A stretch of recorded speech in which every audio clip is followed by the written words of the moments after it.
சொஃபிஸ்டிகேட்டடான வாழ்க்கை வாழ்ந்த கார்த்திக்கு சினிமா தொழிலில் வந்து எப்படின்னா கடுமையாக உழைக்கணும். இன்னைக்கு ரஜினிகாந்தே நீங்கள் எடுத்துக்கிட்டீங்கன்னா கூட ஒரு படத்துக்கு தேதி கொடுத்துட்டார் அப்படின்னா ரத்த சிந்தி உழைப்பார், வேர்வை சிந்தி உழைப்பார்னு சொல்லுவாங்கள்ல, ரத்த சிந்தி உழைப்பார்.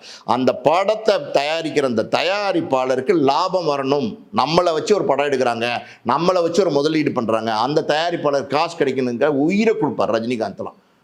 அப்படி நடிகர்கள் வந்து 1-2 பேர் தான் இருக்காங்க. இன்றைக்கி இருக்கிற நடிகர்கள்லாம் பார்த்தீங்கன்னா அஜித் ஆகட்டும், விஜய் ஆகட்டும், முக்கியமான நடிகர்கள்லாம் பார்த்தீங்கன்னா இன்றைக்கி சின்சியராக தேதி கொடுத்தா தேதிக்கு போய் சூர்யா எல்லாருமே நடிக்கிறாங்க. இப்போல்லாம் வந்து குவாலிட்டியோடு இருக்காங்க. 1-2 பேர் தான் அதில் இல்லை, அது பேர் நமக்கு வேண்டாம் இப்போ இருக்கிற நடிகரில். பட் அன்னைக்கு வந்து முக்கியமான நடிகர், டிமிக்கி கொடுக்குற நடிகர் அப்படின்னா கார்த்திக் தான். கார்த்திக் என்ன பேர் தெரியுமா? டிமிக்கி கார்த்திக்னு தான் பேர். நிஜமாக தான் டிமிக்கி கொடுப்பாரு. அதாவது வந்து அப்படி அப்படி அப்படி அப்படி மின்னல் வேகத்தில் பேசுகிறதெல்லாம், ஆனால் தேனு அப்படியே வலியும் வாயிலேருந்து அப்படி உழுவி கொட்டும்.